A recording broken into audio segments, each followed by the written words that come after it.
Good evening, everyone. Good evening. Welcome to the November 2014 East Jersey Tea Party meeting. So we'd like everybody to get up, please. For the best part of the evening, which is the prayer and the pledge.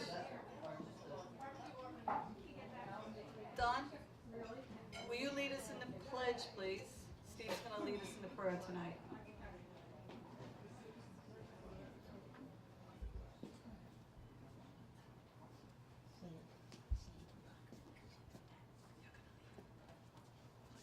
I pledge allegiance to the flag of the United States of America and to the republic for which it stands, one nation, under God, indivisible, with liberty and justice for all.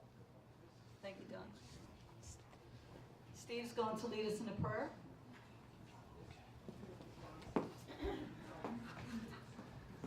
We just bow our heads for a moment. Heavenly Father, we thank you for this day, and we thank you for the rain as you replenish the water and the animals and the plants in your earth. And you fill it, and we know that everything is good according to your purposes.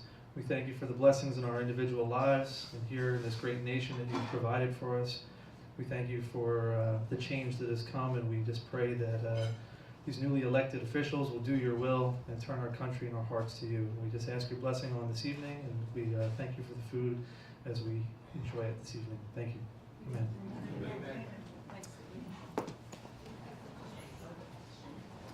So welcome all.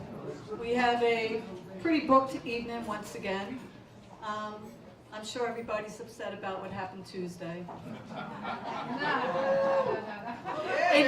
In Jersey maybe, but not.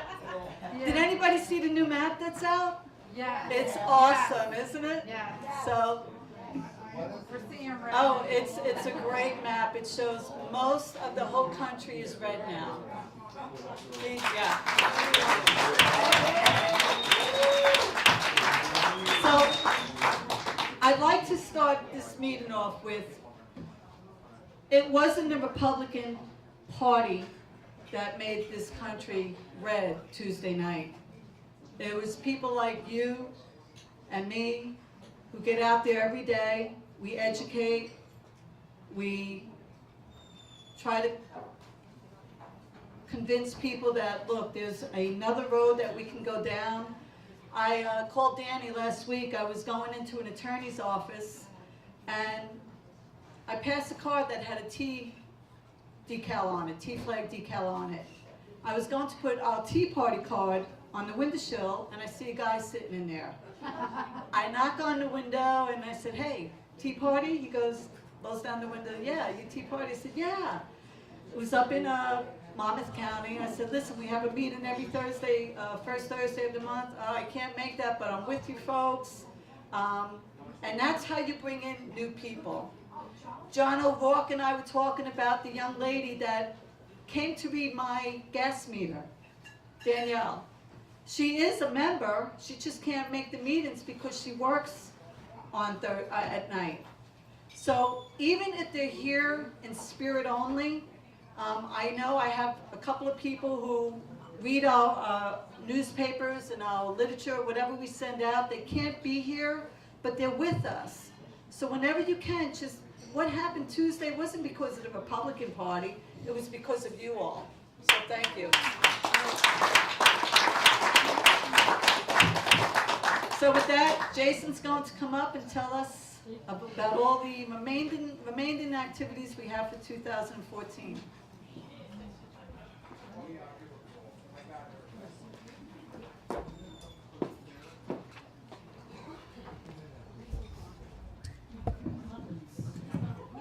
Thank you. We only have one remaining event for the rest of 2014, and that's our annual holiday party. I passed around all the flyers to all the tables. If you're interested and have not gotten one, please feel free to ask me at some point during the meeting. If you have not read it yet or cannot read it due to the lighting, it's going to be here at the Spring Meadow Inn. On Thursday, December 4th, that's the first Thursday, that would have been our usual meeting night, 6:30 p.m. Price is going to be $23 per person. It's going to be a buffet dinner Basically, if you were here at last year's holiday party, it's going to be pretty much the exact same thing. Probably going to change up what we had for entrees and whatnot, so stay tuned for that. But basically what it's going to include a soup, a salad, 2 entrees on the buffet, 2 side accompaniments, and a dessert. It's also going to include coffee, tea, and soft drinks. And if you want alcohol, you can go up to the bar and pay cash or whatever you want for that. Spouses, partners, and families, we highly encourage you to bring it. If you want to bring a husband, wife, partner, boyfriend, girlfriend, by all means, bring them. It's going to be very limited, if any, business. It's just going to be a holiday celebration, so if you can, please do come out for the party. Again, it's the 4th of December on Thursday, 6:30 p.m. here at Spring Meadow. Any questions regarding that? All right, we're going into event. Oh, yes. Yes, sir.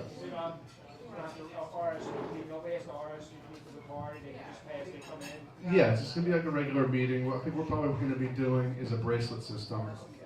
Yeah, RSVP? Okay, RSVP. I'll put the phone number. You can contact me on Facebook and on the email. So if you are not on Facebook or email, please go ahead and sign up. The contact info at East Jersey Tea Party to get put on the mailing list. You can go to East Jersey Tea Party on Facebook, like the page. I will pass along the phone number. I'll give it to you anyway. It's 732. Feel free to call me, leave a message. Anytime. The later the better. If you want to call at midnight, Dan's phone number. Other than that, for other events I have coming up that I'm going to plan for 2015, again, we're going to do the baseball game again. I'm going to do my best to see what I can squeeze out 2 games this year. So I know that's always a fun time. We have the St. Patrick's Day Parade.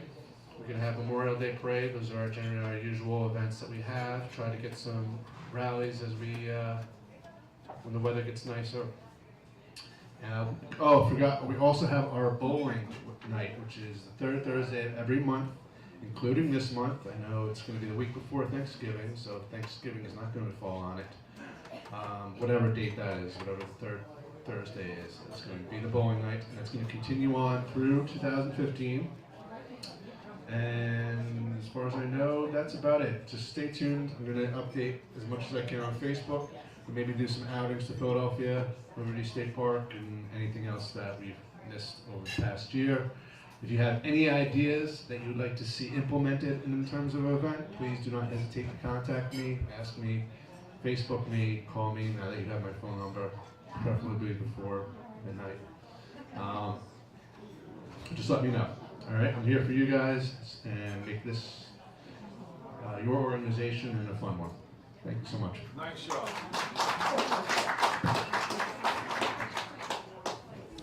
So every month I say this, Jason does an excellent job, and Jason, we thank you. And also, I know that a few people, for whatever reason, they can't receive emails or open up their emails due to the weather changing constantly, storms coming in and out. I'm giving my cell number out once again for those who don't have email capability. So call me if you want to know. We have our meeting that night. It's 7. Steve? Look at Steve. It's raining out. Okay, the treasurer's report is, we took in $122 last month as part of our general offering here with our past bucket, and we had no expenses for the month, so our balance is $843.41. We do have to pay our insurance this month, so that is going to go down, but we're doing well at the moment. Those are unexpected expenses, so there's no questions about that. What? Why are you looking at me funny? Oh, you didn't notice. Okay, well, I just came back from Virginia Beach, and, I kind of ran myself down a little bit. I was up late, kind of partying more than I should have. And Unfortunately, I got sick, so I got put in mandatory quarantine. It's okay though, because as you can see, I do have my official Obamacare hazmat suit, so I'm not contagious. You're all safe here. Barry has this under control. You're good. He gave another speech today from the golf course saying that I am perfectly okay. I can be out in public. And you'll notice here that since we have nice open borders, I don't know if you noticed, we do, actually I should say no borders, I am cleared to go to Canada as well. So we're perfectly fine. Where are your Have no footies? What? Where are your footies? Oh, was I supposed to have footies too? Yes. I didn't get that in the meeting. The gloves? That wasn't part of my training. Gloves, everything. Sorry, I didn't get that. Duct tape on your face. Duct tape, dang. Well, you know, that wasn't part of my official hazmat suit, Karen. I don't. Maybe it's not covered under Obamacare. I'm not sure. But you know, he did give another speech today, like I said, from the golf course, of course. I'm just kind of curious. If he gave a speech in the forest and there was nobody there to hear it, would he still have to tell a lie? Think about it. I'm not sure why they call it Obamacare, however, because, you know, like Obama cares. I don't understand. It's the oxymoron of the 21st century. Obamacare. I don't know. It's Michael Jordan. We could ask Michael Jordan. I don't know. I was watching a little bit of TV. I don't do that very often. I saw a new Geico commercial. You guys see that one? Obamacare. 16 hours on our website could cost you 1,600% more on your health insurance. Yeah. Last month, over 34 times more Americans registered for gun licenses than Obamacare. Talk about hope and change, huh? Barry is actually the first president that's created more excuses than jobs. I'm not sure. 6 years later, it's still George W. Bush's and Fox News' fault. I'm not sure how that works out. But, you know, it's kind of ironic. I mean, if you think about it, really, is it kind of classless? Obama really blaming Fox News? It's like the football player bad-mouthing the only cheerleader that won't sleep with him. I'm not really sure how that works, but I'll be back.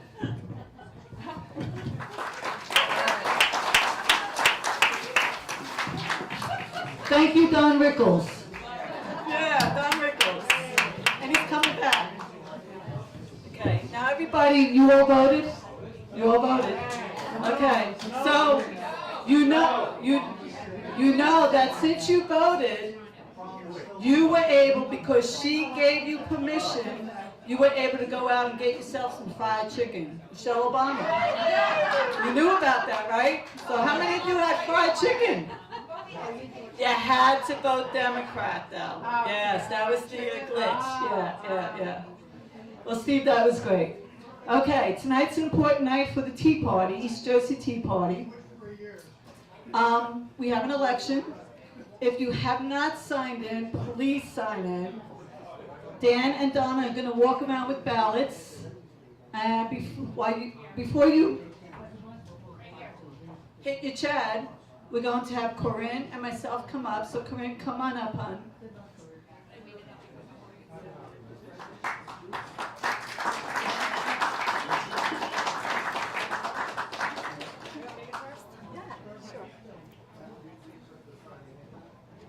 My name's Corinne But Zappos, that's enough, thank you. running for president of the Tea Party, East Jersey chapter here. And I just want to say, better? I just want to say that with this position, I would like to bring in a little bit of changes, bring maybe some of my demographic here, maybe bring a little more open conversation regarding both sides of the issues, because right now it seems like when we get the politicians, we only hear half of what's going on. And I'd like to bring in even some specialists who might not necessarily be politicians to speak and really understand the issues that are going on with our country right now. Pretty much it.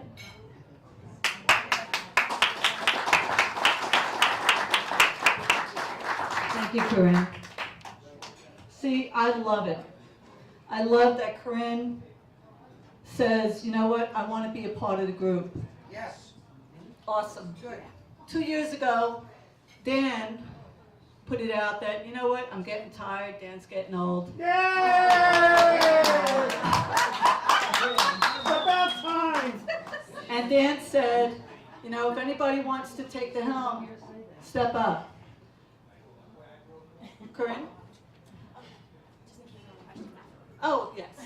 So, I contemplated, I prayed on it, I went up to Dan, I said, Dan, if nobody wants it, I'll take it. I've been a member of the East Jersey Tea Party since its inception. I was the organizer of the 3 big rallies down to DC. And if anybody went on those buses, they remember. The one that had 3 buses, I was the one who had to collect all the money, which I hate. Steve will tell you that. I don't like to deal with the money. I had to be the liaison between the bus company. If everybody remembers, the bus got lost, and I had to gently guide him to where he needed to go. I've attended every rally, every single rally. Unfortunately, I've had to go to a couple of funerals already, which, as the president, I think that's important that we make sure that everybody understands we are family here. You are family. And when something happens to you, it happens to us. So I love that Corinne wants to be here. I brought in new members. Some of them can be here every month, some of them can't, but like I said, they're with us when they read their literature. And it's great that we have youth, but we need passion, and we need conviction, and we need determination. And Tuesday night was great. It's a plus, but it's a hard, long journey, and you're going to need that passion and that conviction, and that's what I bring to the East Jersey Tea Party. Whatever happens tonight, it's been my honor to serve you, and I truly believe in the East Jersey Tea Party and what it stands for, and I'm ready to fight for it, and I've been fighting for it. So I thank you very much.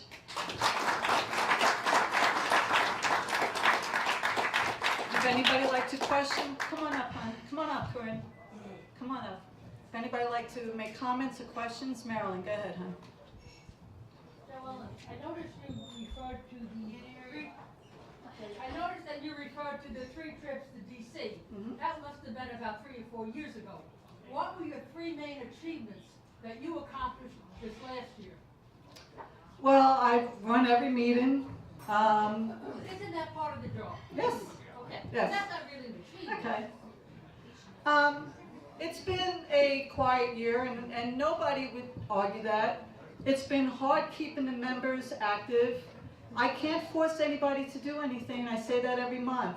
I've encouraged everybody to come up with open ideas. I've encouraged everybody to get involved in every event, but I can't force anybody to do that. You'll do what you want to do when you can do it, and I appreciate that. I understand that this is all because you love your country and you can give time when you can give it. I'm always open to new ideas, Marilyn. Any idea that I think would help build this Tea Party, make it better, make it stronger, been open to ideas. Never rejected any, have always had this mic open to anybody who wanted to come up to speak. Unfortunately, as we all know, we have a time limit, but nobody has been denied a time to come up to this mic. Anybody else? Don. You mentioned that you'd like to bring in speakers who could talk on both sides. We have a limited time here each month. The topics that come up are the result of our guest speakers, and we react to it or add to it. But we don't have speakers who come in and tell us why Obama is such a great guy. We know our opinions of Obama. We don't have the time to have the people come in and argue or make a case for all of the left-wing proposals that have come down the pipe. All we have to do is turn on channel 2 or channel 4 or 9 out of 10 channels throughout the whole TV world, when we only have to turn on one that has the arguments, the positions, the issues. The issues are so hard to keep up with. You just cannot keep up with them these days. Every day there's another issue. So to take up time at our monthly meetings, having people come in and talk on the other side of the issue so that we can talk back, I don't think that would be our best use of our time. I guess I should clarify because within the Republican Party, you have multiple ideas that are on the opposite side of the Democratic or the Obama's side. So yes, that would be completely left wing. But we're also not uniting as a party within the Republicans. And that's why we have the Tea Party faction. And we have to essentially decide which Republican candidate we want. What we could do is take those ideas and understand those sides, because they're not aligning. We'll have 3 different candidates with 3 different ideas, and they're all Republican. Those particular candidates, getting them in and getting experts talking about what those particular issues are, is more along the lines of what I mean. We understand Obama. We understand we don't like what he's saying. We don't need to address that, but we definitely need to address what's going on within our own side. It's a worthy idea, but there are so many issues that we all can agree on, but we don't know all the details of. And unless we have a good grip on the understanding of the issue, we're not going to be a very good champion in those causes. And that's exactly what I'm saying. Corinne, in response to this gentleman, there was a time that we used to have discussions. I recall, I think it was twice, right, Joe Ellen? That we both debated different issues. Okay, when you have 2 people, 2 knowledgeable people, debating an issue, you're going to get the strongest approach to both sides. I think it would help our group if we had some of our people who like to talk, really do research, and get up and address a particular topic. What are your thoughts on that? That's more along the lines of what I'm looking to see. Because the one thing that I've noticed from my own particular class in high school, we didn't get along in high school. 10 years later, 15 years later, we're now all united against what's going on with our government and with our own children and what we're seeing. And for evidence, somebody I went to high school with, I had him join us today. Stand up. So I put you on the spot there. But one thing I've learned is that when we discuss an issue, both the things we disagree with and the things that we do agree with, sometimes we find that we're able to come into a middle ground that we can stand for. And by doing that, we can unite. Such as with Jeff Bell. When he came up to speak, there was definitely a divide amongst us of who wanted to support him and who didn't. But maybe if we had more time to discuss the issue, we would see that we weren't as far apart as we thought we were. And then we could stand together behind one person and feel like we're not compromising as much as we wanted to stand by a candidate who might not necessarily be 100% where we want them to align.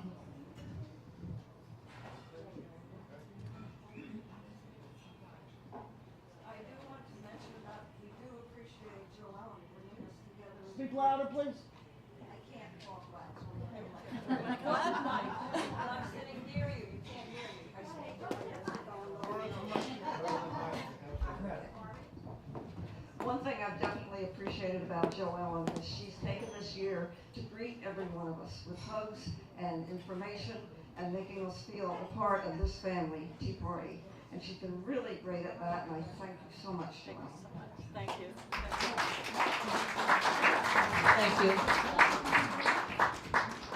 Thank you. Don and Danielle? Oh, I'm sorry. Don? Don? Hanson before youth. I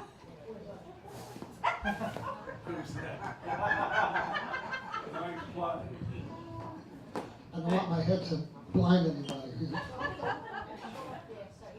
You know, it's wonderful that a young lady like this is eager, is anxious, and is really fighting hard to be a leader of a group like this. The only thing, aside from the other comment I made a moment ago, the only thing that I would say is, Kathy and I came in last month and were shocked to know that we had a 50-50 vote. We didn't know there were any other candidates. Okay? And we come to every meeting, every month. So this happened so suddenly that it looked like and it wasn't, of course, but it looked like a kind of conspiracy. Why was it so quiet? I didn't know until the vote came that night. Well, that was the vote fault of the board members for not preparing for it. It was the first time that we had this situation. But we So didn't have a we learn chance, from our mistakes. but we didn't have a chance to really judge the comparison between Joel Correct. and Joel.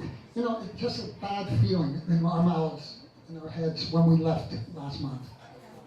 Everybody in here is dedicated to the cause. And it was like, oh well, who do I want to vote for?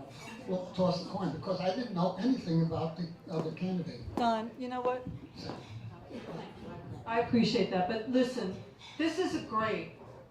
A vote is great. This is what we're all about. We're all about good leadership. We want, you know what? I believe in change. It's got to be the right change, but I believe in change. And, you know, I'm a salesperson. I'm a competitor. And when I go and market my business and they say, oh, blah, blah, blah, I said, you know what? They're not even competition to me, because I'm confident in what I'm selling. I'm confident that, although Marilyn, great, I love your opinion. You don't think I've brought in anything new. I can't do it alone, Marilyn. I say it every month. I need every single one of you to participate. It can't just be a few of us. And if you have ideas, we welcome them. I want them. You've never heard me say, nope, that's a bad idea. 2 months ago, I wanted to have for Veterans Day, because my passion are the veterans. My passion is the military. My passion has been the military since I'm a kid. I know what these people do for us so that we can be here and do this. And I wanted for Veterans Day, everybody get together, let's go to the cemetery. Well, nobody wanted to do it, but not only nobody wanted to do it, a few people said, nah, you can't do this. Fine, I throw out the ideas, like I said, I can throw them out. I can take yours in. But as I said earlier, and I'll say it again, I'm not here to force you to believe one thing or think one thing or do one thing. It's got to come from your heart. What I'm doing comes because I love this country, and I'm fighting till the day I die to make sure this country gets restored. But I'm glad Corinne's up here, because that tells me we're running this group right.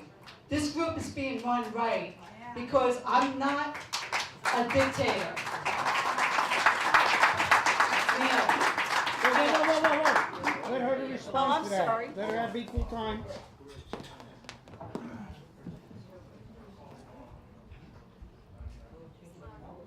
Oh, you said you wanted to respond? No, just to respond to what questions you had. You deserve equal time. Well, thank you, Joel. That was actually quite a big compliment. And she has brought in quite a bit. And we do have an open discussion, and all I'm looking to do is continue that open discussion. I do understand how it might have been a surprise to people. And I'm glad that we actually have the opportunity to wait until this month so we can all talk and understand a little bit more about the candidate. Neil. Joe? Neil? Go right ahead.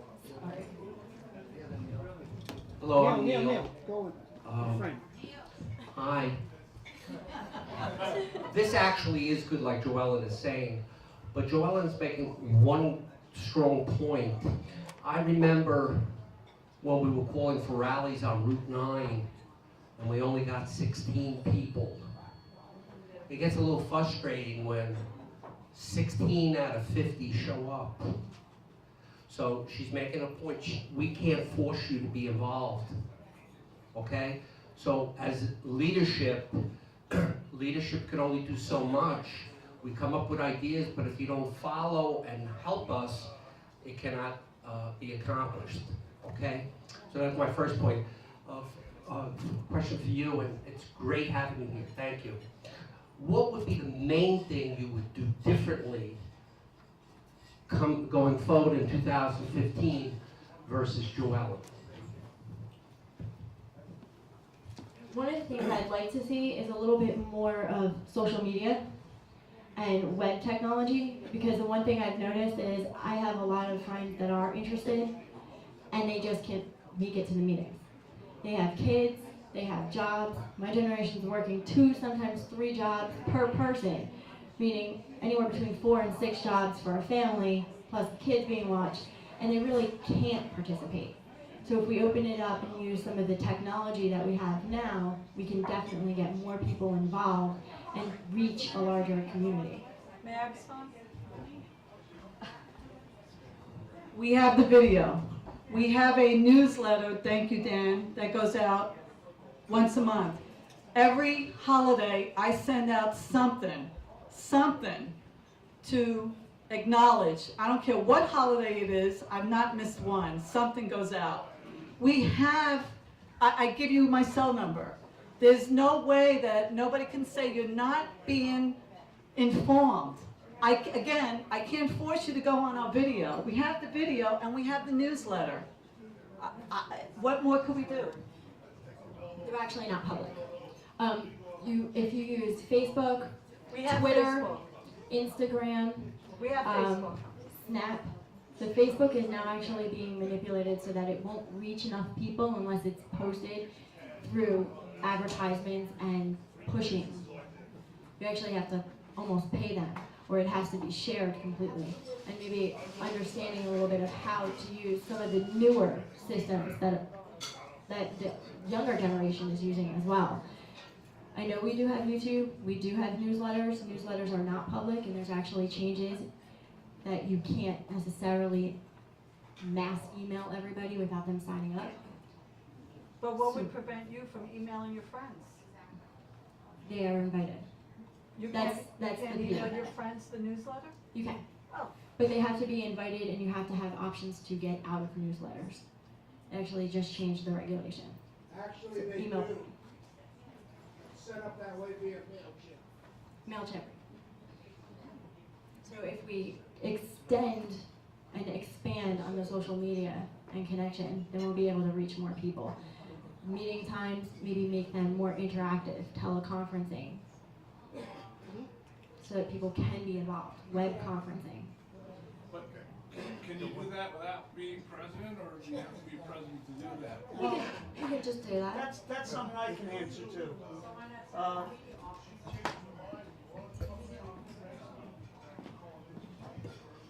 That's something I can answer to because I do all the videotaping. I post them on our YouTube channel for East Jersey Tea Party. I post them on several other Tea Party groups on Facebook. The problem is what I love to do and I've been trying to do, and she mentioned, is on Facebook, you can reach a certain demographic. Unfortunately, these things cost money. The money's got to come from somewhere. It's got to come from us members. We need donations. We're very frivolous on what we spend our money with in the Treasury, if we spend it at all. Most of the money's been spent basically on flags for when we do the parades and stuff like that. But to reach a larger audience, we need money to hit the marketing target, which is not really expensive. But if we want to hit a certain demographic in the zip codes that most of you all come to, the more repetitious I can have those ads on Facebook, hopefully we can get more people showing up. But I'm limited, and we haven't really discussed with the board members or Joe Ellen at the time about doing that, because there's always been more topics coming up. But you people can make the difference by increasing your donations so we can do things like that. There was other things that I checked into doing, which we can do like they do in the elections. Everyone gets these robocalls. They're extremely cheap to do, I found it, and we can target certain areas. But as a group, we can make a message out there. If we want to go against a certain idea that they're pushing, we can make robocalls and do it out there. But this all takes money. And we need the money to do these other ideas. This is something that it's not really on either one of them, whether it be Joe Ellen as president or her as running for president. This is something I've been working on. But I need to know there's money in a budget that I can say to everyone, it's going to cost as much to do it. So you all can make the difference. Can you let Joe have it?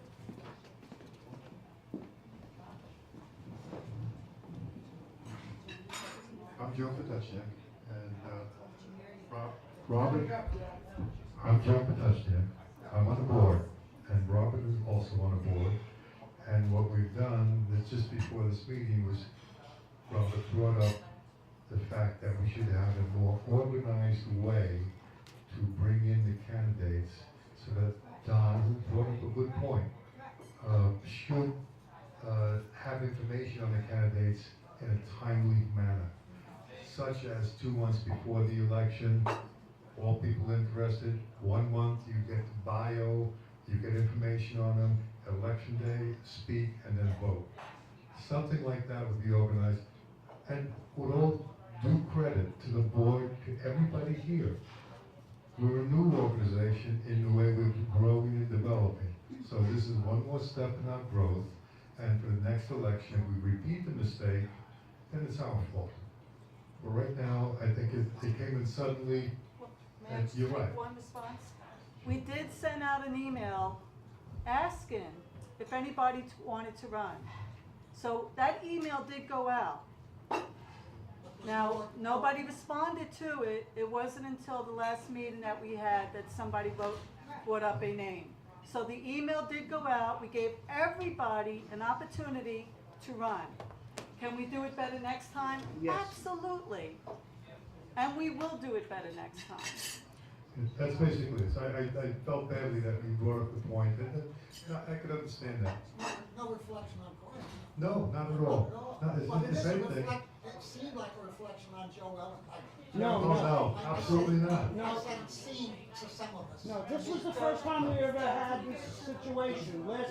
Last election really wasn't an election. She volunteered for the position because we threw Dan out of the organization. So we blame it on Dan, it's his fault. Or George Bush. Blaine Bush. My name is Tony Spinola, and I love Joe Ellen's commitment and passion. I want to see more commitment and passion from our group. Thank you.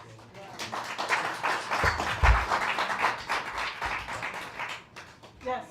Marge. Come on.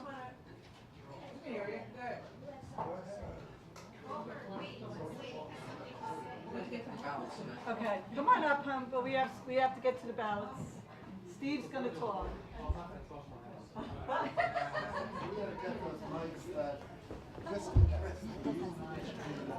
I just want to express a concern. We're heading into 2 years that are going to be rougher than the last year. They're going to be in deep, deep doo-doo. There's going to be all kinds of fighting coming out of that White House. And we have a pretty good group here. I've only been coming for a year, but I felt very welcome, and every time I wanted to speak, I was given that opportunity. We know what we have at the moment, and no offense, but I think if you're gonna run an election, maybe you should have an opportunity where this young lady runs a whole meeting to see what you're getting. I would hate, like heck, to see half the people or even a third of the people not come back for further meetings because they weren't getting what they had gotten in the past. That's my concern. Need everybody. I've been treated very well, and I'm not saying that you wouldn't do the same, but we haven't seen it. We only saw one presentation, really. So We don't have that time though, unfortunately. We just don't have that time. But thank you, thank you. I'm just concerned about the next 2 years. We can't lose the next 2 years. And Thank you so can't much. afford to lose people. Thank you. Thank you. Thank you all, and again, I love this is great. Corinne, thank you so much. Pass the ballots around, and we're gonna. I have a comment. Oh, go ahead, Dan. Oh, we're out of time. Oh, okay, I'm sorry. Sit down. No, I'm thrilled that both these women are running. No men, you notice. Aren't No men. we supposed to be women haters? A lot of the Tea Parties are well run because they are run by women. I don't know why that is. Maybe because because they know how to run a family, and the man goes out and works. I don't know, but Excuse me, I work. I know. Sexist pig! You know what I mean. No, I don't know what you mean, no. I stepped in it. Yes. Okay, but very quick, the point is that anybody who wants to volunteer and is dedicated and wants to chip in here, all volunteers are welcome. And I just would like to express that anybody who wants to do something extra, come on up and, you know, contact us and we'll put you to work. Thank you. Sorry about that. Listen, I cut my own lawn. And I clean my own gutters. So listen, this has been great. Dan's gonna give out the ballots with Donna. And since we're doing that, Steve, we wanna do the collection? We'll kill two birds with one stone. Yeah, did you ever make an announcement of that, yeah? Well, can I make another announcement? Sure. No, I denied the mic to you. Since we got time to waste, as everyone knows, Dan has been heavily pushing the Tennessee Center for Self-Governance classes, which is now the Center for Self-Governance. And what I'd like to do is ask everyone else, besides your donations, what you give here, I'm trying to sponsor, well, I have sponsored someone for the last class that was given. And anyone that's interested in helping some other people get involved in this class, the first class is $50. If we can all basically come to me to give me the money so I have it to purchase and pay for the sponsorship of certain people to take these classes, if you could donate, we could try and get more people involved in these classes. What they are doing is re-educating us on what we need to do to get people elected into office and how to beat them in a process. Even if you're not looking to be very active in politics, you want to learn more about politics, this is a fascinating class to take to teach you about what's going on and what we're doing wrong. There are some things that we have been doing wrong, and right now there are 5 classes given. Dan, Joe, me, and a few others, John O'Rourke, have taken a class, and we are up to date with the 3rd class, waiting for class 4 to take it. So this is a class that's great to help us get other people locally elected, or maybe if you want to run for certain office, we can help you get elected. It's a great thing to do. Someone had a hand up back there before?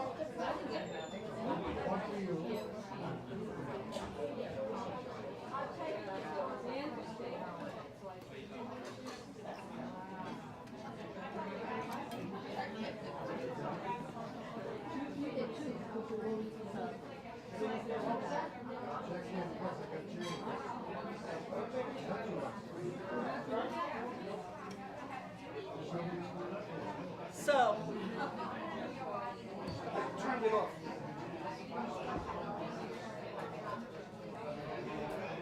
We're actually doing very well with time. Steve, you might be able to do your 2-hour speech. I know how everybody's always disappointed with Steve's educational session, so yes, yeah. Anybody want to tell us an Obama joke? Anybody? He is the joke. He is the joke. That's too easy, though.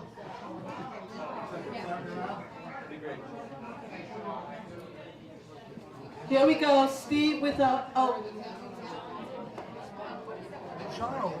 John O'Rourke. One of our members, John O'Rourke, has an announcement.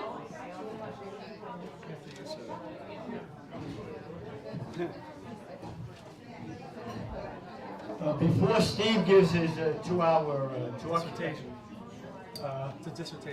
dissertation, rather.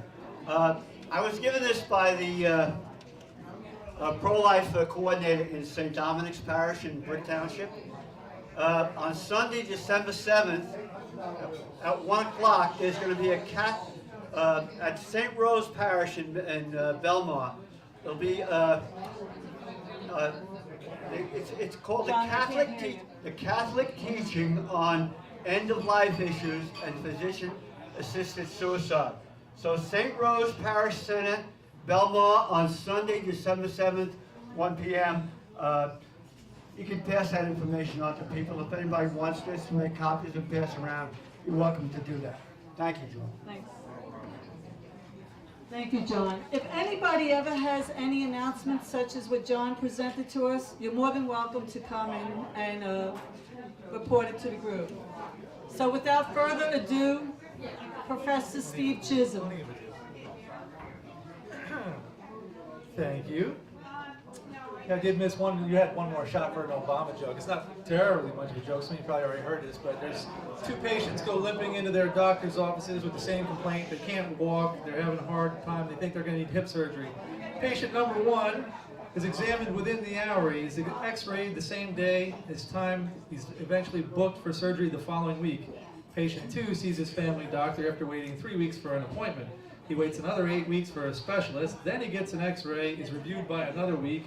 Finally, his surgery is scheduled 6 months from now, pending the board review on his age and remaining value to society. The first, of course, is a golden retriever taken to his vet, and the other is a senior citizen under Obamacare. So if things do not change with our new Republican wave, this is what you have to look forward to. So find yourselves a vet, people. There are still some serious things facing our country. In addition to that, we heard all about the war on women. I wanted to know why it was no one on the left was saying anything about our open borders, why we weren't worried about ISIS and people sneaking over the border. Why are we not worried about ISIS beheading people in the street? Why is it that it's okay for half-naked women bound and tied to trees, raped and brutalized by their ISIS soldiers, left for all to see, and this is okay and we don't have a problem with it? I didn't see anyone on the left protesting that or talking about that during this election. And of course, now the other side is backpedaling as to whether we should help in Syria or Iran or Iraq, and no boots on the ground. And these are the things that these jihadis are fighting for. And right now there are now live auctions. They talk about slavery being dead. You want to buy yourself a woman? Go to Iraq. Go to Syria. It's all right here. And it's not for what you think, okay? It's basically, you are my sex slave. This is Sharia law at its best, coming to a neighborhood by you if these guys that we just elected don't do something. Detroit's just around the corner. It's coming. So, to lighten things up just a little bit, sort of, still serious, but we're going to talk a little bit about one of my heroes. You might get a clue right here. Okay. So, we talked about him a few different times. We've always had the opportunity, and I always revert back to history. History has always been something that I've been passionate about. I've loved George Washington since I was a kid, even before I knew much about it. I actually, somewhere in the 2nd grade, I believe it was, I begged my mother and my aunt for Halloween I wanted to be George Washington. They went all over the place trying to find a costume. I had my tri-cornered hat, my jacket with tails, had to have black corduroys, had buckled shoes, the whole 9 yards. So I was George Washington back in the 2nd grade, and that's kind of where it started from. So ever since then, I've been enamored with his character. And that was something we were taught in school. Nowadays, we all know certain things about George, but we don't really know what exactly about his character. We've heard stories, so who can tell me exactly who was it that was first in war, first in peace, first in the hearts of his countrymen? George Washington. Who said that? Here you go. Here's a little piece of George for you. Okay. So, where did George Washington go to school? He didn't. Well, sort of. You want to be a little more specific?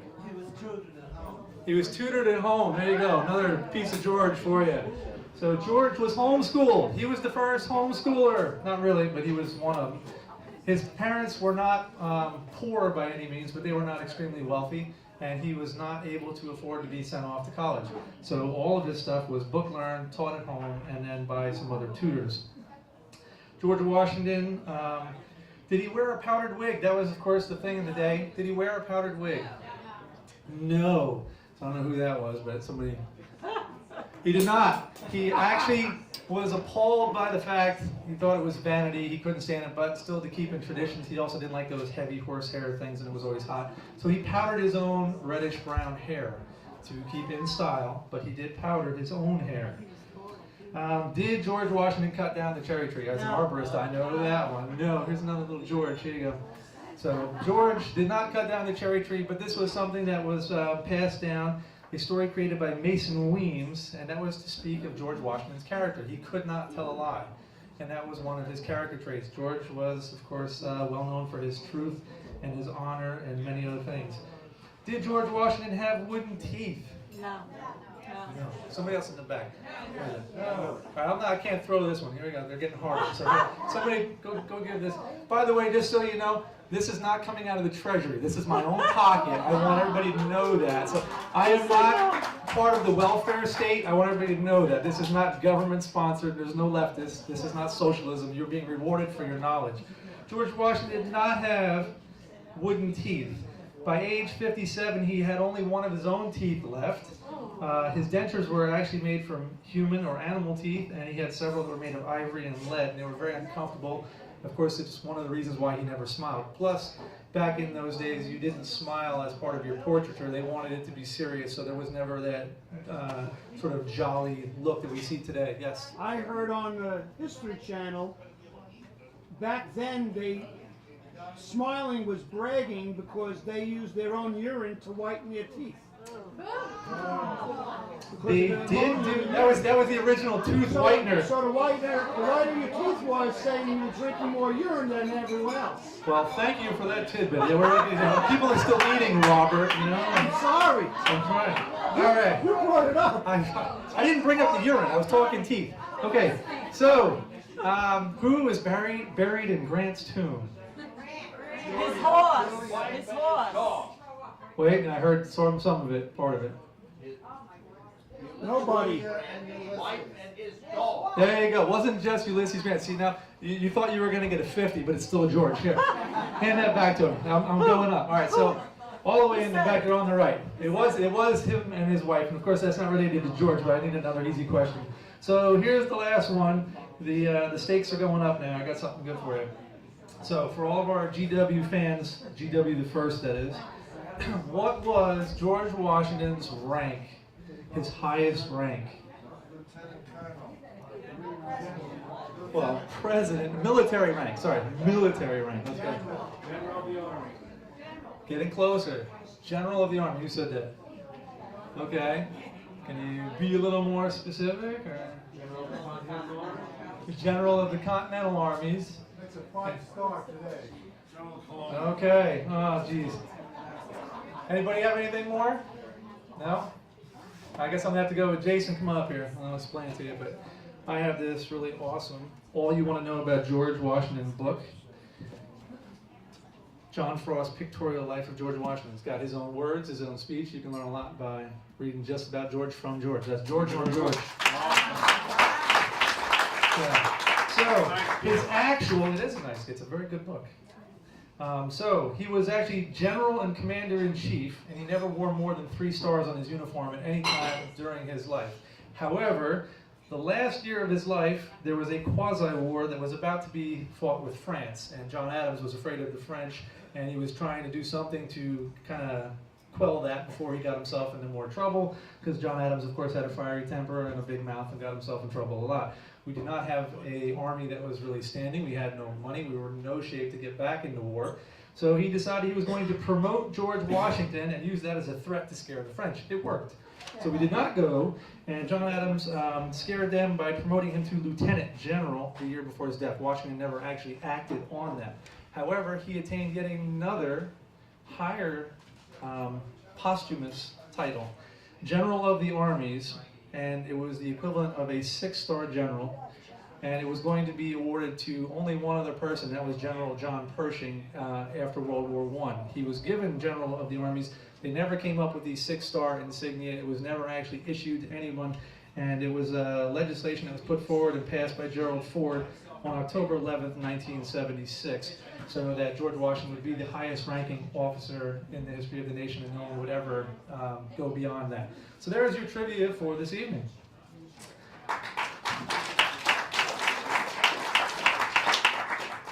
It was said that nothing is more essential to the establishment of the manners in a state than that all persons employed in places of power and trust must be men of unexceptionable character. Good luck finding that today. Samuel Adams said that in a letter to James Warren in 1775, and it's kind of funny that he said that because the man who basically epitomized that character was George Washington. And Sam Adams, at one point in time, actually had some words for Washington and tried to have him removed as general of the army. They had a bit of a spat, and I'll get into that in a minute, but it's rather humorous that he was looking for a man of exceptional character, and who else better than Washington really epitomized that, and he tried to have him removed. So, throughout history, you'll find out that, history, as I like to say, is two words. It's his and story, and it's God's story, and throughout the entire length of history today, we can find him working and using men throughout that history to create things. God created nations, he created men to lead those nations, and he raises up men for his purposes. He's always done that from the beginning of time. He's used kings, some good, some bad, always for his purposes. I personally happen to think that one of the bad ones is right now being used for his purposes, and I'm hoping that's to turn us back to him. And, I think he's doing a good job, because I can't think of anybody worse that could be turning us away and back to God, away from Mr. Obama. So he has used them, but ours is actually the first generation in our nation that doesn't know our history. There is just this absolute dearth of knowledge. We don't know our past. We don't know our history. We have a complete ignorance of it and how God has worked in our nation. He raised up leaders. He uses men. He always uses small groups, remnants of people. He used them in the Bible, whether it was Ezra and Nehemiah building up a wall with a small little group and they're outnumbered. It was true when he used Gideon, and he's like, okay, get these men out of here, get these men out of here. I'm going to send you the heck with these 10,000. You're going to use 300. He kept going back to these things. He uses men that he vests with gifts and abilities. He takes these men with beliefs and skills, and he prepares them for such a time as this. And he did that with a true hero, George Washington. Now, he wasn't perfect.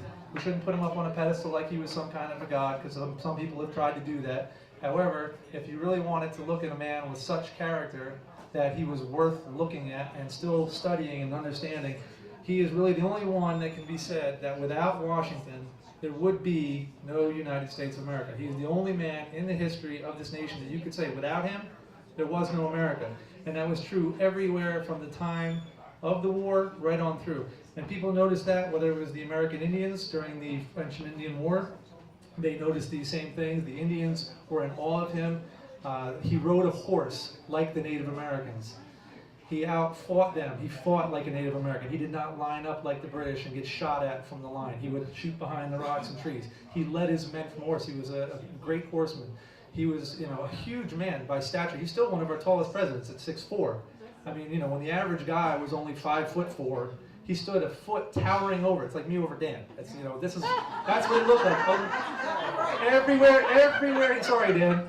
Everywhere he was, people stood up and they noticed. He was a big target on the battlefield. He was never shot. He had horses shot out from under. We've told you the story at Monongahela. He had bullet holes through his jacket. Okay, so he was certainly being used by God for his purposes. There were men that were going to abandon their posts. There were several mutinies that had happened, several of them. I'm going to tell you about two of them tonight. One of which happened in Rhode Island, and one of them, of course, lo and behold, New Jersey. Jeez, New Jersey. So yeah, they were going to abandon George, and as it happened a couple times. We had several mutinies. His own men were betraying him. I told you about the Battle of Trenton last year at Christmas time when we talked about that. And the men were ready. Their enlistment was up. They were going to go home. But several men wrote in their diaries, and that's the thing. Today it's not like on the internet. They actually wrote letters, and we have saved these. 200 and some odd years later, you can read these men. I was ready to go home to my family. My enlistment was up. I'm not making any money. It's hard. We have no shoes. We have no food. We have no clothing. We have no armaments. But God is using this man, and he is working, and he's moving, and I want to see where God is and where he moves. This is the letters that his men wrote. It was very moving. So they were there. They were fighting. Washington was a man of great character, like I said.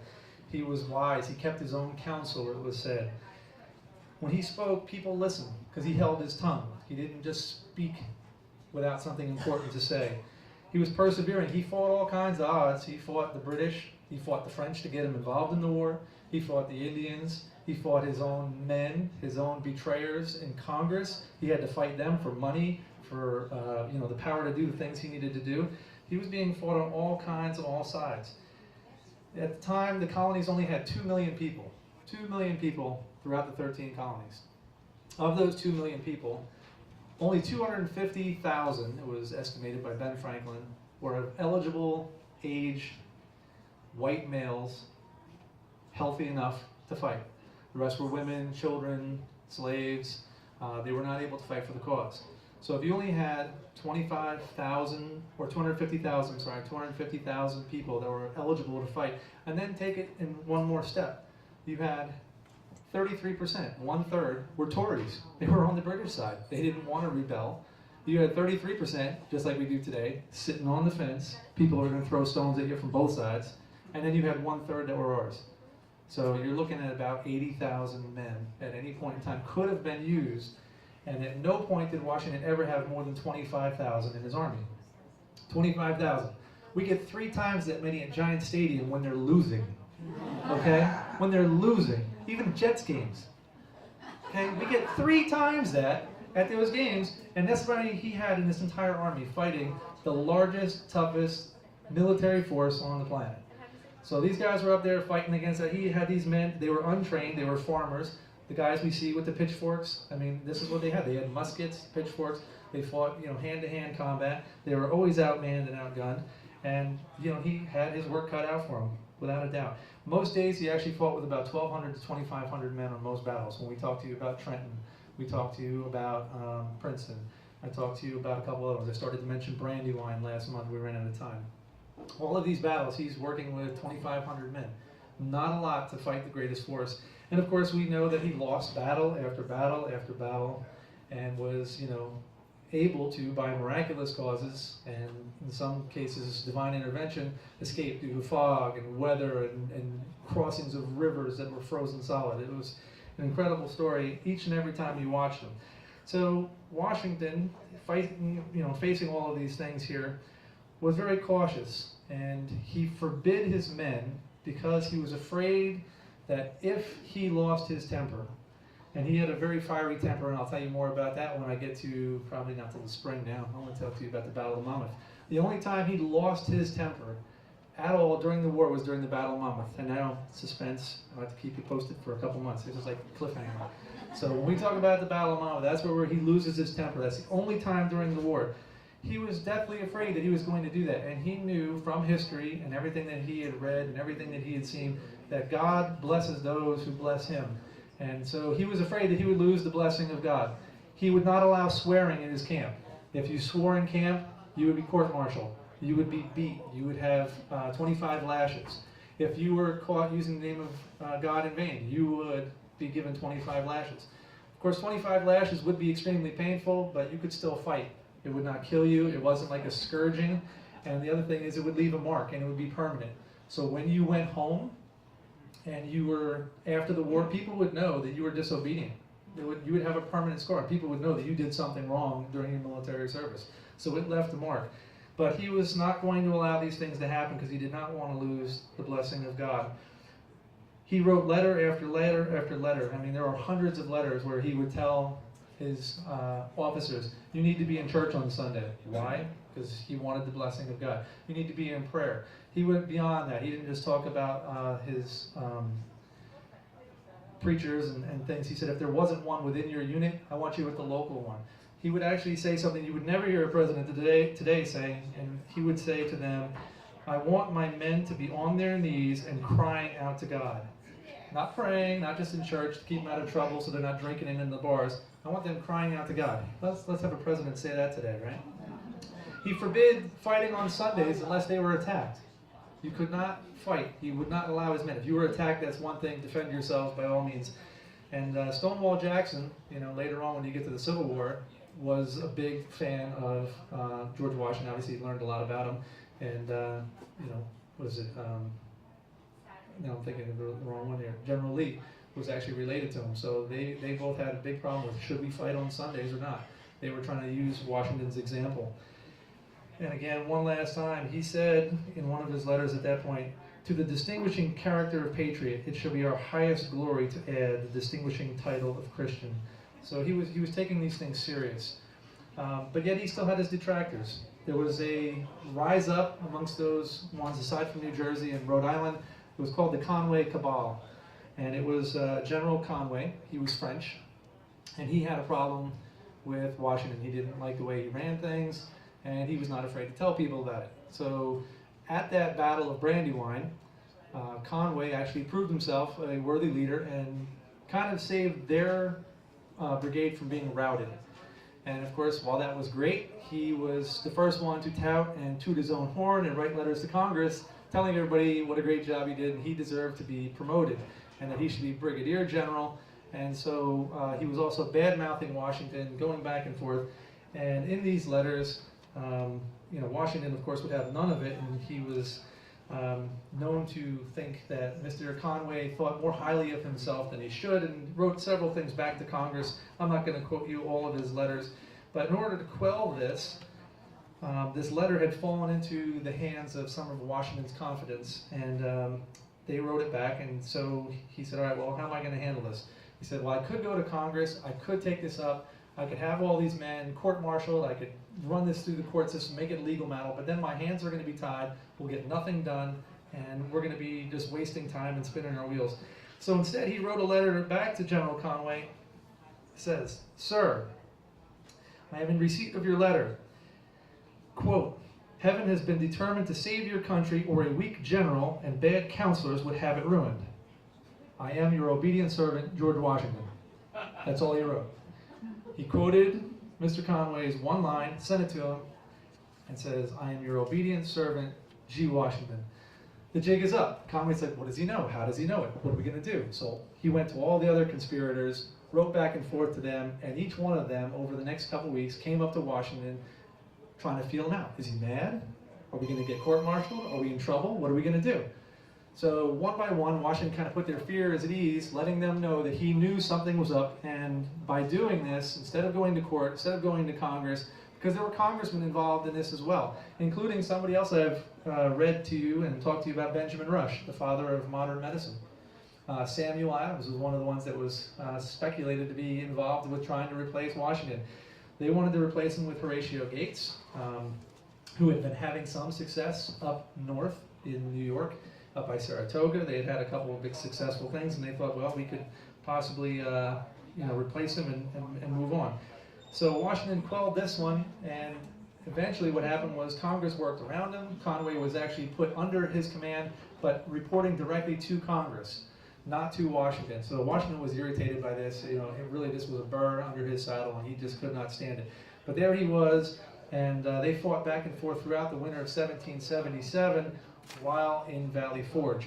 So it became a little contentious, and eventually the whole thing blew up, and Conway was basically demoted and removed from his office, and 3 of the other ones that were involved in this same action were eventually either court-martialed or resigned their posts because Washington had proved himself, and everybody else was so loyal to Washington because of his character, and they knew where he stood. Later on, these things continued, and again, we had many other instances, but towards the end of the war had been won. 1781 had come along, we had won at Yorktown, we were just waiting for those papers to be signed, we wanted that treaty. But they did not disband the army for several reasons. One is they didn't necessarily think that the British were just going to go home, so they wanted to have somebody watching the port of New York. And so we were stationed in Newburgh, New York. So up by Newburgh, there was the Newburgh Conspiracy. I don't know if anybody ever heard of it, but in 1783, there was the Newburgh Conspiracy. And at that point, more officers, some of them, they're really not sure, were they really going to have a military coup and just trade one tyrant for another? We're just going to take one dictator, getting rid of King George, and we're going to put somebody else on the throne. Washington was one of the ones that they had originally talked about doing that to. They wanted to make him king, and he, of course, was very humble and rejected it and said, God forbid, perish the thought.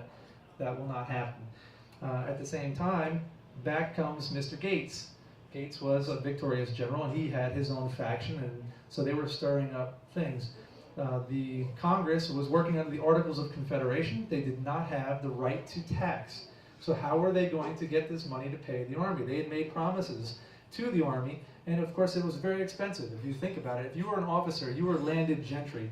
Most of these men had used their own money to come up with their uniforms, their horses, their servants, and living away from their farms, living away from their businesses. While the Tories were back home, they were getting rich. Here were their countrymen not fighting for the cause. They weren't there for the glorious cause, like Washington called it. They were making money, and these guys were going basically broke, giving up their lives, their fortunes, and their sacred honor. So these men were kind of irritated, and they wanted money. They wanted something from Congress. They were actually demanding life pensions from Congress. Congress had none of this money. Washington was just furious. He couldn't stand it. He didn't know what to do with them. And he had written, never in public, but he had written to his wife saying, if I had known the estate of these men, I would have never taken this commission. If I had known what I would have to deal with, I would have never done this. But he never committed or commented on this in public. He never badmouthed any of them. But he went to Congress and he fought on their behalf because they had been serving him loyally. And what he ended up bringing them was a 7-year pension at half pay. Better than the life pension thing, but he still had to make some kind of concession. Then he went back and Congress agreed to it. Congress did not have the money. They were still trying to beg and borrow and get this money back and forth. And now, 2 years after the fact, they were ready to disband, and then some of them were really willing to make a military coup. They were going to overthrow Washington. They were going to go for Congress. And they knew that nobody else could fight them and hold them back because they were afraid they were never going to get this money. So at that point, Washington gets wind of it yet again. Somebody gives him the information, and he goes to Newburgh, which could have been dangerous. He's there with all of his officers, and Gates is there. He's ready to run the meeting, and he's got everybody up, and Washington comes into the room and says, I'd like to make a few comments. So he makes an impassioned speech before the men, and some of the men were changing their minds, their hearts were changed.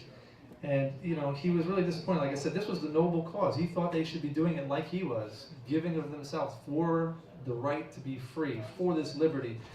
And so nothing happens. He goes in, and he's changing some hearts, some minds, but then the moment comes. And he reaches into his coat, and he's fumbling around, and he can't find them, and he pulls out his glasses. And this is the first time that many of his men had ever seen him wearing his glasses, and he says, Gentlemen, if you will permit me to put on my spectacles, for I have not only grown gray in the service of my country, but I've also grown blind. And at that point, at age 51, gray, weathered, haggard, the same man that was living in tents, without food, without stuff, the things that he was accustomed to, the resurrection, insurrection rather, not resurrection, insurrection was broken, and men were in tears. Everything stops right there, everything stops, and it moves on. So the conspiracy, again, Washington, with just words, no more sword, no more the battlefield, he basically saves our nation right there at the start with just his own words. Because he could help men, he understood men, he was a leader of men, and they followed him. Once this was all finally put behind him, he had one last thing. Finally, the treaty was signed, he was ready to resign his post. And what does Washington do? He writes to Congress looking for orders. He had fought them over and over again, but he always took orders, even if he disagreed with them. They sometimes grieved him terrible. The things and the decisions that they came up with, the lack of trust they had in him and his men, the things that he needed they could not supply. But he was finally ready to step down. And instead of being like the Roman generals, the European generals that he'd read, and what did he do? Did he take his white horse and march on Philadelphia or New York? Did he ride through the streets victorious? No. He writes to Congress and asks them, I am here to resign. Would you prefer in writing or an audience? Congress decides it should be an audience and it should be done in person.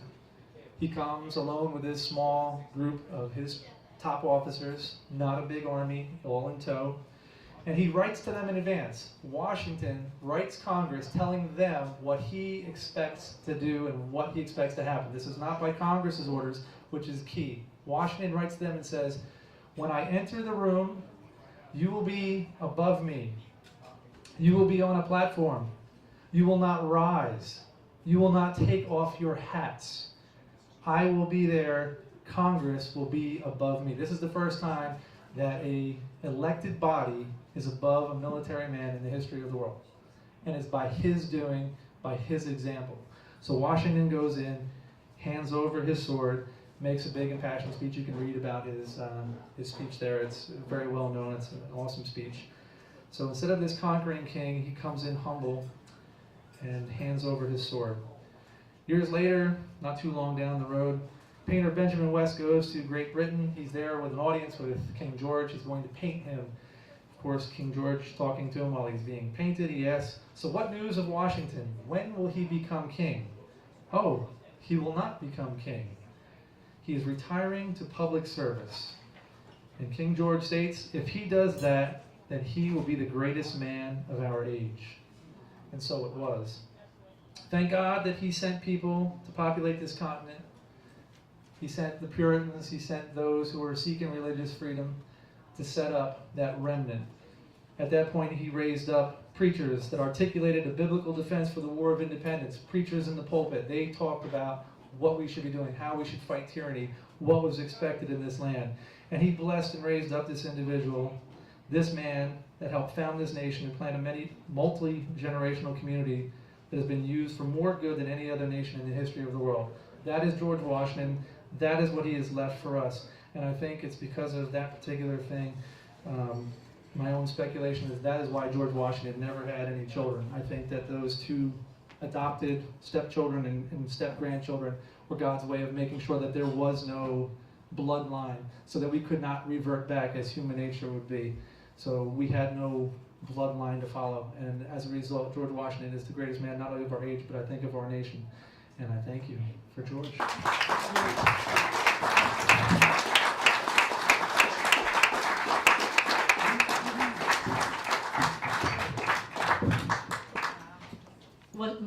What more could one say? Thank you, Steve, always.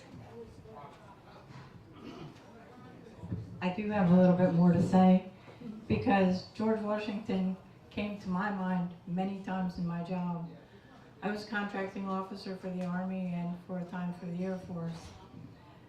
Let me tell you that those Army people that were fighting without boots, with pants that were torn, you think that's not possible today? Let me tell you it is. It's very possible. We have our industrial mobilization base, and mobilization base implies Army and what it takes to fight for our country. That is your mobilization base. Too many products we don't make here in this country anymore. I can tell you that the Saudi war, the 7-day war, and this was classified information when I worked it, that's 23, 24 years ago now. I was brought back to Fort Monmouth, and that was the most important project they had going there. I was assigned to resolve that issue. We did not have a producer of one item that we could not fight a war without. And we were down to a 2-week supply. We asked the foreign producer to go on 24-hour shift to produce the item, and they said, we closed for vacation during that time period.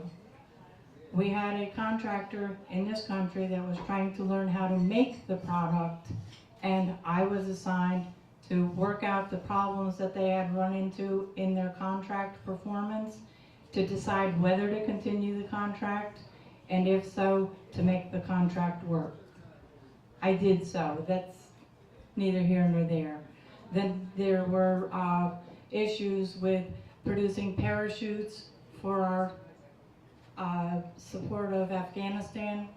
In the beginning of that, I happened to be the contracting officer that was handling that. We had to start up another producer of parachutes for that. We couldn't supply enough to keep our guys going. There were also the little D-rings that attached that parachute to the paratrooper. It is a very important item. It is a life-sustaining item. If that thing fails, you lose your paratrooper. We had 2 producers in this country that could make that item, and they were competing for the contract. I took it upon myself to, instead of writing 1 contract, to write 2, and I used a particular kind of contract that we could either order from it or not order from it. I was afraid that one of those contracts would go, or contractors would cease to exist. He did, less than 6 months after the contracts were awarded. That's the status that we're in. That was the status in 2005. I'm sure it hasn't gotten better in the time between then and now. What happened with George could happen again.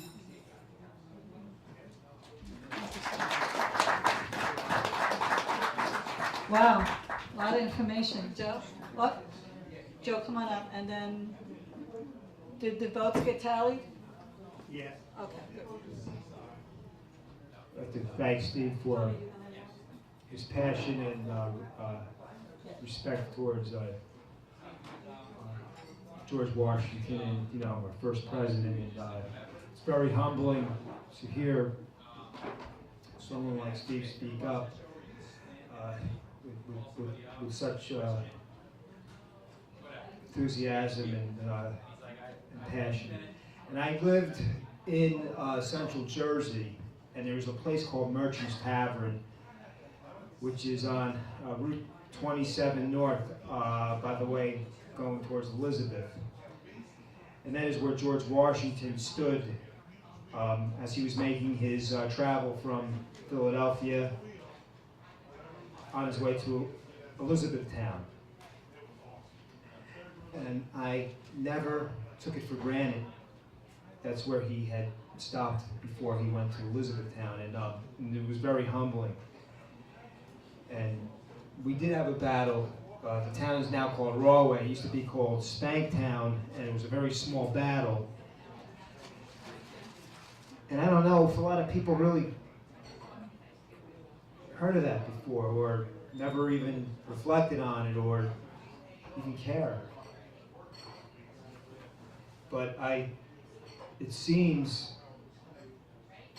just about most people I know that never even have a wither of American history, and they don't even want to talk about it, or it's not only frustrating, but it's discouraging. But but coming here and listening to Steve is very encouraging. And I really believe we have made a lot of progress, and it has taken a lot of time. But it's very important to know that this really happened, that this wonderful man did make his way by horse carriage as he was going for his first inauguration in Lower Manhattan, and where his reception was near, I believe it was St. Paul's Church near the World Trade Center. But I just wanted to just bring that up and share that with you, that it always meant a lot to me that he was in our path. Thank you, Joe. Thanks, Joe. Okay, are we ready, Tony? You have a drum?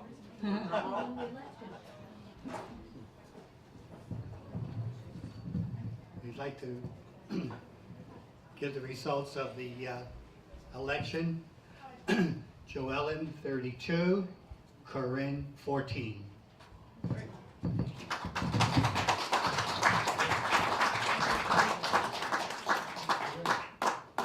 I would like to thank Corinne for running. I think it took a lot of courage to just come up here and run in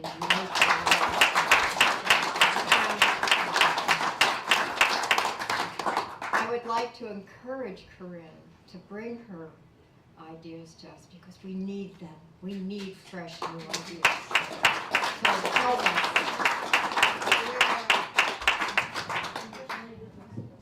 Thank you both.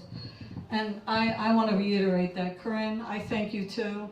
And again, I'm going to just say that's what we're all about. Corinne, you want to come up and say anything? Come on up. Thank you. I just wanted to say thank you for giving me a chance to speak, and congratulations, John. I know it'll be an interesting year, and definitely plan on continuing forward with some of the ideas, regardless. Thank you.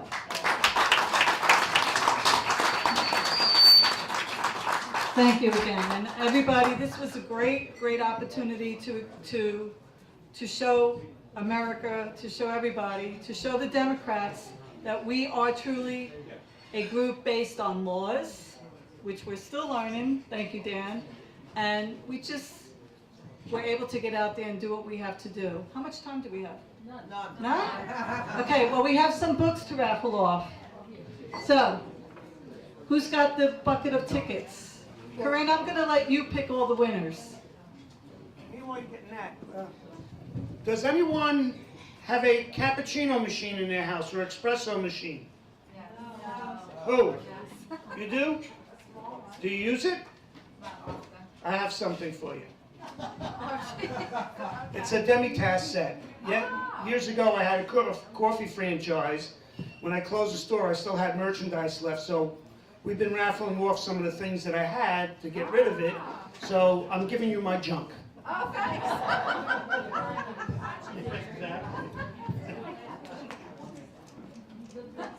And we have a couple. Did you want to raffle off your cookie jar? So the first winner is 278650. Okay, this happened last month. Oh, great. Okay, good. You're getting the Glenn Beck book that we talked about. Not fixed. It's not fixed.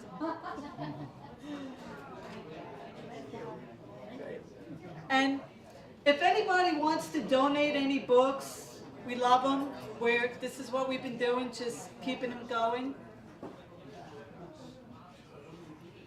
The second winner is 278657. Oh, great. Okay. And we have one more. We're going to raffle off a cookie jar from Robert. He can't get rid of these. I don't want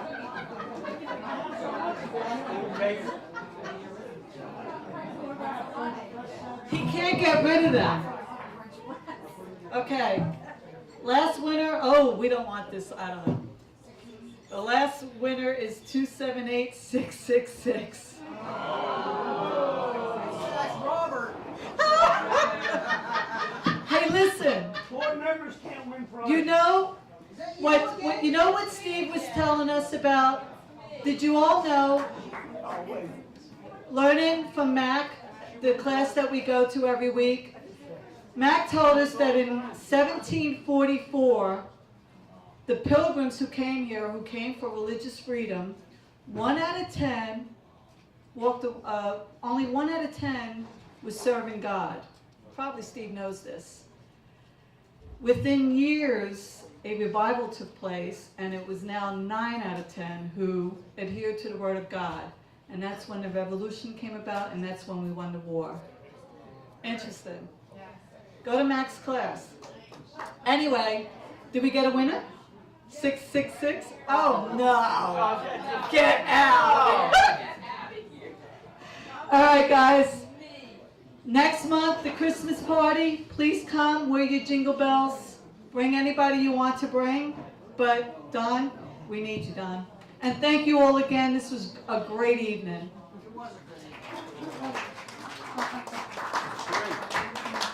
Corinne is supposed to come up too. Corinne. Oh, okay. Camille, you mean? Camille. Camille, come on up, hon. It's been a while since you've done this. Come on, Don, you take it.